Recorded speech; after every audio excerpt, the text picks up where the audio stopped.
राधे राधे साथियों, नमस्कार, अस्सलाम वालेकुम। आप सबको गुड मॉर्निंग, सत श्री अकाल। साथियों, आज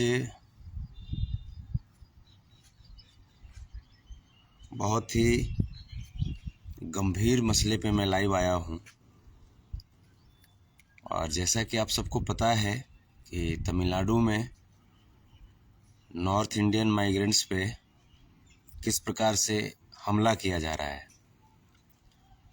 उत्तर भारतीय जो मजदूर हैं, हमारे भाई हैं, उन पे जिस प्रकार से तमिलनाडु के अंदर में हमला किया जा रहा है, जिस प्रकार से उन्हें दिन दहाड़े रोड पे काटा जा रहा है, ये बहुत गंभीर है।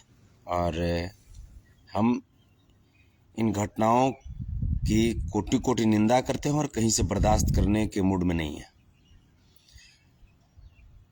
अगर 2 से 3 दिन के अंदर अगर ये हिंसा नहीं रुका तो हम तमिलनाडु पहुंचेंगे और पहुंच करके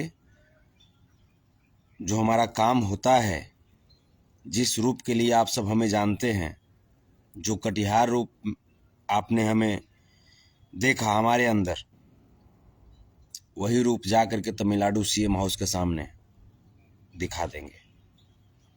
क्योंकि बर्दाश्त नहीं कर सकते ना, हमारे भाइयों को यूं ही तुम काटोगे और हम चुपचाप बैठे रहें, हम उसमें से नहीं हैं।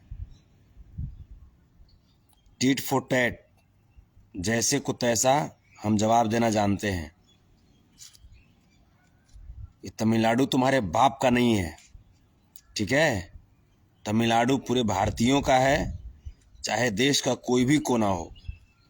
हर एक कोने में प्रत्येक भारतीयों का हिस्सा है और उसमें आराम से हम रह सकते हैं, आराम से हम जी खा सकते हैं।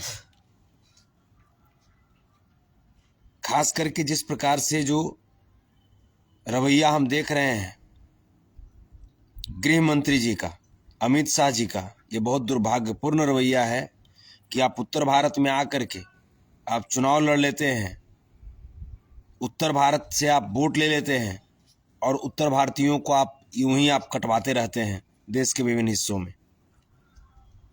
जब उत्तर भारतीय से जब इतनी ही नफरत है आपको, तो फिर उत्तर भारत आप आते क्यों हैं?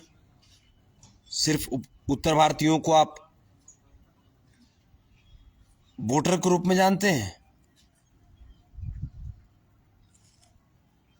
हम तमिलनाडु के मुख्यमंत्री को स्पष्ट रूप से कह देना चाह रहे हैं, आप इस हिंसा को रोकिए, वरना इसका नतीजा बहुत बुरा होगा। इसका नतीजा बहुत ही ज्यादा बुरा होगा। मैं तमाम जितने भी पॉलिटिकल दल हैं, चाहे वो कांग्रेस हो, बीजेपी हो, आरजेडी हो, जदयू हो, समाजवादी पार्टी हो, मैं सभी लोगों से मैं विनम्र आग्रह कर रहा हूं कि इस हिंसा को रुकवाइए।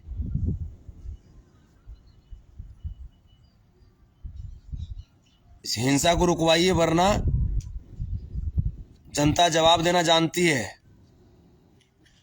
और ये सबको पता है कि हिंसा कौन करवाते हैं, हिंसा कौन करवाते हैं, सबको पता है। हिंसा किनकी पहचान है। माननीय प्रधानमंत्री जी, आप बनारस में आकर के चुनाव लड़ लेते हैं, वोट ले लेते हैं, उत्तर भारत में अपना पूरा परिवार बसाने लगते हैं, और जैसे ही चुनाव खत्म हो जाता है तब उत्तर भारतीयों का खून बहवाना शुरू कर देते हैं आप। ये कतई बर्दाश्त नहीं होगा। हम लोग कभी इसको इग्नोर नहीं कर सकते।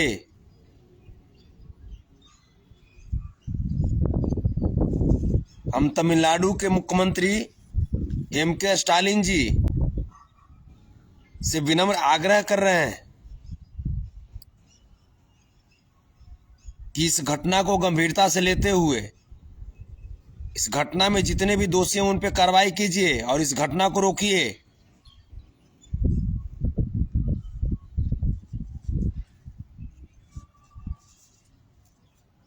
और नहीं तो इसका अंजाम बहुत बुरा होगा। ऐसा नहीं है कि तमिलनाडु में सिर्फ उत्तर भारतीय हैं, तमिलनाडु वाले भी कहीं जाते हैं। तमिलनाडु वाले सिर्फ तमिलनाडु में नहीं रहते हैं, तमिलनाडु वाले भी कहीं जाते हैं।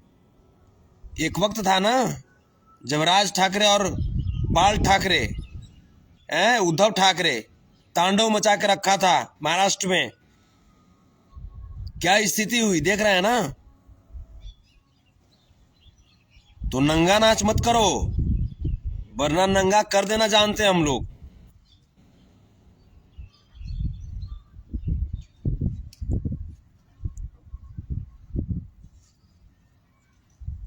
और रही बात अमित शाह जी की, तो अमित शाह जी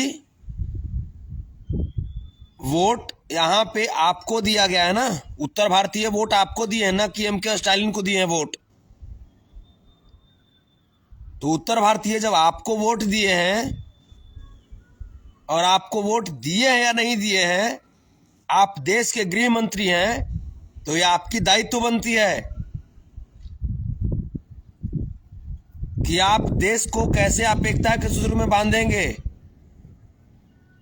देश में कैसे शांति व्यवस्था बहाल करेंगे। ये आपकी जिम्मेवारी है।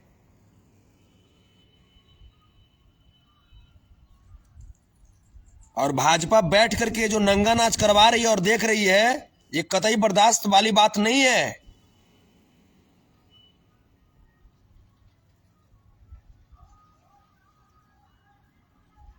पहले तो 2024 के चुनाव के लिए कुछ और किए जा रहे थे, हिंदू राष्ट्र वाली बात कर रहे थे, ये बात तमाम बात कहे जा रहे थे। अब जब इतना से भी मन नहीं भरा, तब मजदूरों का हत्या करवाने लगे, गरीबों का खून बहाने लगे। ये कैसी घटिया राजनीति पे उतर गए हो भाजपा वालों।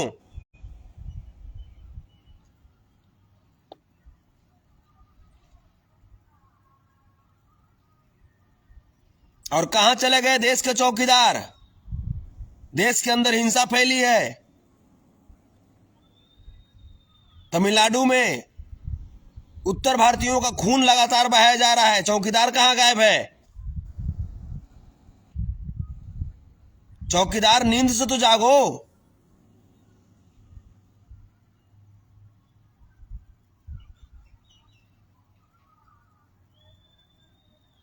मैं स्पष्ट रूप से मैं बता देना चाहता हूं, इस घटना को अगर नहीं रोका गया तो इसका अंजाम बहुत बुरा होगा, बहुत बुरा होगा इसका अंजाम। फिर उसके बाद कोई भी लोग ये नहीं कहेंगे कि उत्तर भारतीय भी ऐसे होते हैं। अपने आप को बहुत राजनीतिक चाणक्य कह रहे हो ना, तो चाणक्य के हम लोग बाप हैं उत्तर भारतीय। हम लोग जानते हैं कि राजनीति कैसे की जाती है। तुम हमारे भाइयों का खून बहा करके, हमारे भाइयों की हत्या करके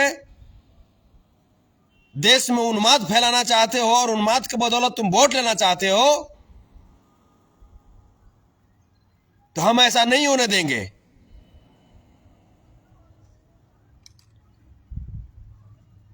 और रही बात तमिलनाडु की, तो तमिलनाडु सरकार कान खोल करके सुन लो, तमिलनाडु तुम्हारे बाप का नहीं है। तमिलनाडु भी अखंड भारत का हिस्सा है, और उस अखंड भारत में सभी भारतीयों का अपना हक और अधिकार है।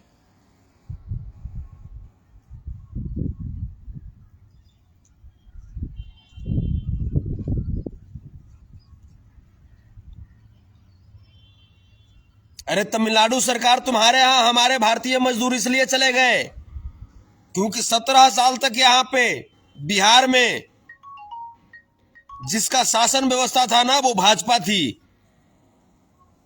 और उसने हमारे बिहार के मजदूरों को पलायन करने पे मजबूर कर दिया। बिहार में नौकरियां बंद कर दी थी, रोजगार के अवसर बंद कर दिए थे, ना कोई फैक्ट्री लगवाया।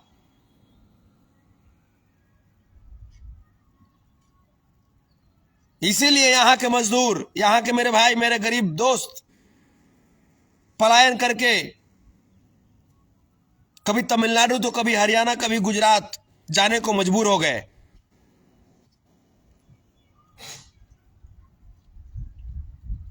और अगर मैं उत्तर प्रदेश की बात करूं तो आप देख ही रहे हैं उत्तर प्रदेश में जब से योगी आदित्यनाथ की सरकार बनी है किस प्रकार से गरीबों का दोहन किया जा रहा है, किस प्रकार से गरीबों का शोषण किया जा रहा है।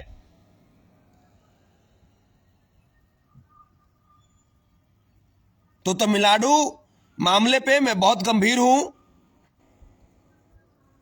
और इसमें हमें पता है कि हमारा ये लाइव बड़े लोगों को पसंद नहीं पड़ेगा, जो अमीर घराने के जो औलाद है उनको पसंद नहीं पड़ेगा, क्योंकि वो तो अपने घर में छुपे बैठे हैं ना। जो हमारे गरीब गुरबे किसान मजदूर नौजवान जो मेरे भाई हैं, जो अपनी रोजी रोटी के लिए सरकार के बीजेपी के उस 2 करोड़ सालाना रोजगार के लोभ में आकर के बीजेपी को वोट दे दिए, बीजेपी के उस हर एक अकाउंट में 15 लाख रुपए आने वाली बात की सपना देख करके बीजेपी को वोट दे दिए। लेकिन उसके बाद वो बीजेपी कहती है कि पकौड़ा तलो चाय बेचो। उसके बाद तमाम सरकारी योजनाओं का लाभ जो कि मिलना चाहिए जनता को, वो तमाम योजनाओं के पैसे को अडानी और अंबानी के झोली में डाल दिए।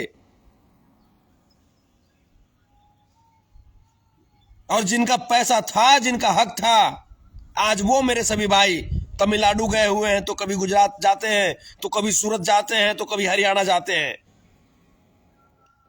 तकलीफ उन भाइयों को है ना, बड़े घराने के जो बाल बच्चे हैं उनको तकलीफ थोड़े है। तो हम गरीबी से गुजरे हैं, गरीबी में हमने जन्म लिया है, मुझे पता है गरीबी क्या होती है। और जितने भी जो तमिलनाडु गए हुए हैं, चाहे हरियाणा है चाहे गुजरात है, वो सब कौन है? वो सब हमारे किसान मजदूर नौजवान साथी हैं, हमारे गरीब गुरबे जो मेरे साथी हैं, उनके बाल बच्चे हैं, उनके भाई हैं। तो वैसे भी भाजपा जो है वो गरीब विरोधी है, गरीबी विरोधी नहीं है, गरीब विरोधी है।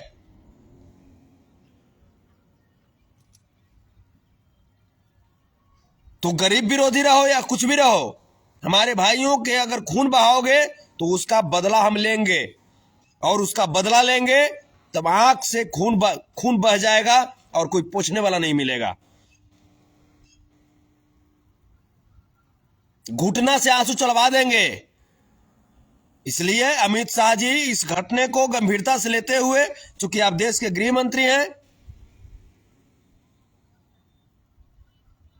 आप इस घटने को गंभीरता से लीजिए और इस घटने को गंभीरता से लेते हुए उचित कार्रवाई कीजिए। वहां पे तमाम जो उत्तर भारतीय जो हमारे साथी हैं उनको सुरक्षा व्यवस्था बहाल कीजिए। 3 दिन का समय,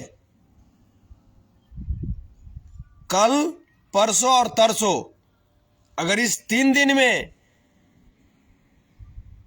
अगर वहां पे हमारे उत्तर भारतीय मेरे साथियों के ऊपर जो हो रही हिंसा है उसको अगर गंभीरता से नहीं लिया गया, उसको नहीं रोका गया, तो कल परसों तरसों उसके बाद जो नरसों जो आएगा, मैं उस दिन मैं वहां तमिलनाडु में होऊंगा और देखते हैं किस माई के लाल के अंदर इतनी ताकत हो गई जो उत्तर भारतीयों को वहां से निकाल करके भगाएगा।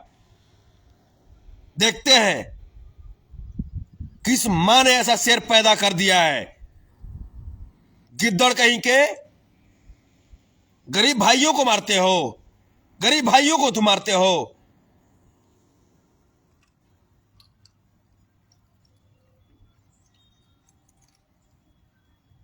आ रहे हैं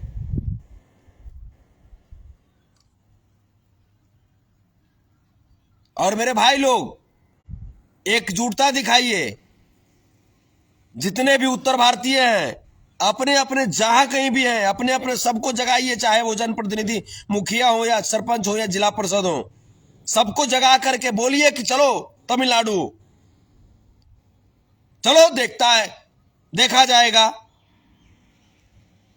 किसमें कितना दम है दिखा देते हैं ये लोग को, चढ़कर नकिया चाप देंगे।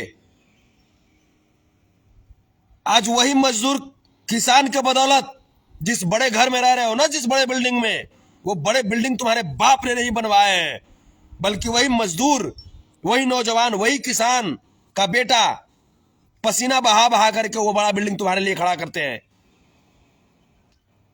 इसलिए तमिलनाडु में जो कर रहे हो ये बिल्कुल तुम गलत कर रहे हो। चाहे देश का कोई भी हिस्सा हो, वो पूरे भारतीयों के लिए है, तुम्हारे बाप का सिर्फ नहीं है तमिलनाडु।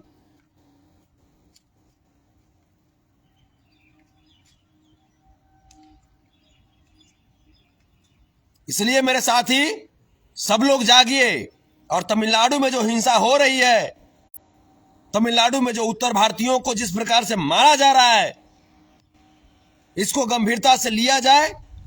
इसको कभी बर्दाश्त नहीं करेंगे और ईंट से ईंट बजा देंगे, ईंट से ईंट बजा देंगे उन दुश्मनों को जो हमारे उत्तर भारतीयों की खून बहा रहे हैं, जो हमारे उत्तर भारतीयों की जान ले रहे हैं।